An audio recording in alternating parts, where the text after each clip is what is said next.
Hello, hello. I'm Jonas, and welcome to Not Just AI.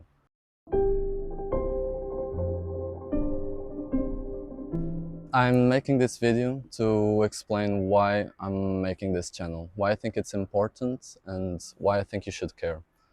I'm a master student of artificial intelligence. Currently, I'm studying AI safety. I'm currently doing the literature review for my thesis, and I want to share some of that knowledge with people because I think it's a really important problem.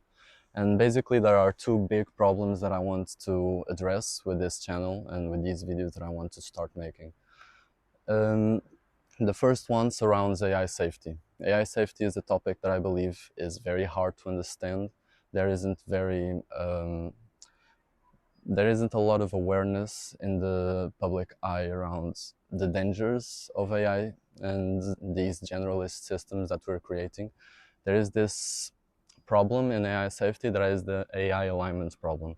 AI alignment is what tries to tackle the problem of trying to align the whole of the morality of the human psyche with these generalist systems. And there is no good solution for that problem today.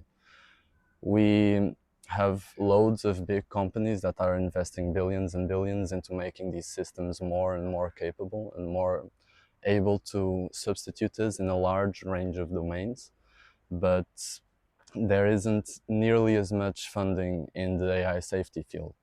And what we're seeing today is that we have large companies like Anthropic, like OpenAI, like DeepSeek. All the big companies are making loads and loads of investments in making these systems more capable, and then AI safety gets brushed aside. There's like the OpenAI safety team has been getting smaller and smaller until eventually they disassembled. The XAI team for safety is practically non-existent, so much so that we even saw that a couple months ago, their Grok AI, they managed to put online a version of their Grok AI that was anti-Semitic, that even called itself Mecha Hitler. And that's the place we're at today in terms of AI safety. And that brings me to the second problem I want to address in this channel. The second problem surrounds the system of incentives that almost guarantees that these companies have to spend all of this money in order to keep growing these AI capabilities. And it's very hard to keep them from doing that. This is actually how my thesis starts. I don't think we can solve this, even if I do the best work in AI safety. Even if you and all of your friends do all of your best work to develop AI safety, I don't think this is a problem that we can solve only by working hard. I think we need to fundamentally change the system of incentives that makes it so all of these companies invest all of this money into this field with no or little regard for safety. Basically, nowadays, it's no secret that wealth inequality is as big as it has ever been. It's no secret that it's hard for common work people to get a house. It's no secret that our wages have barely kept up with inflation, while the people that make the most money in this world have been getting more and more and more power. That's a very scary future ahead. That's basically making it so we're losing our power to decide and to steer these systems in the way that we want. This prevents us from solving problems like AI safety, like climate change, like even being able to afford a house. And this wouldn't be such a big problem if, for example, we had political systems that could deal with this problem. If we were able to somehow have governments that were capable of redistributing wealth in a way that wouldn't disadvantage the people of working class or the middle class, or even the government itself that is losing a lot of money, and we see lots of cuts in all of the governments everywhere because all of the money is being sucked from the basic parts of society, from the real economy, into the hands of a massive elite or a smaller and smaller elite.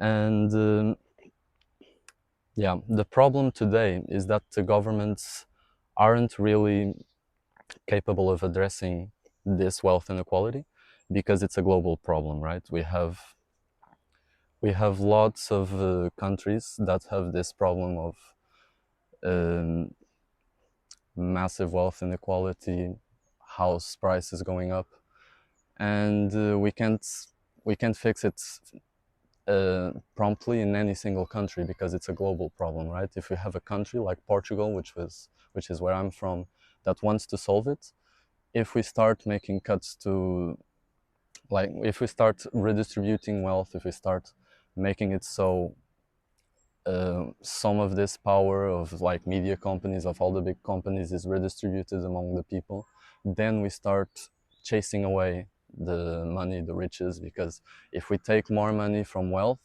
then there's less investment, less foreign investment in our country. So what we have is a system that makes it so countries fight against each other instead of working together, which is what has to happen for this problem to be solved. And we keep being kept apart, we keep being separated by cultural issues instead of coming together to realize that we are being kept apart. Um, so yeah, I'm making this channel because from the people I talk with, most of the people don't even realize that wealth inequality is the big problem, or even one of the big problems. And even the people that I talk with that do realize that that's a big problem, they don't usually have good solutions. Usually solutions pass through awareness, through like getting people to be educated, to know what these problems are, how we could potentially solve them. But I don't think that's enough. I don't think that can ever be enough in a system where big companies start owning all of the assets, all of the resources, all of the information, and can start to steer the narrative in their direction. So I believe we can build something better. And the second problem that I want to address in these videos is that I think that something better is a Lottocratic system instead of an electoral system of democracy. A Lottocratic system is a system where you build the government with random samples of the population. You remove the middleman. You don't have a politician anymore, so it's much harder for big companies to influence these people because they can't snuggle up to politicians themselves because there are no politicians. You are directly elected. The way this would work would, of course, not be simple. This would be a complex system, and that's also something that I want to talk about in these videos. Of course, there's nobody that is an expert in a Lottocratic system, right?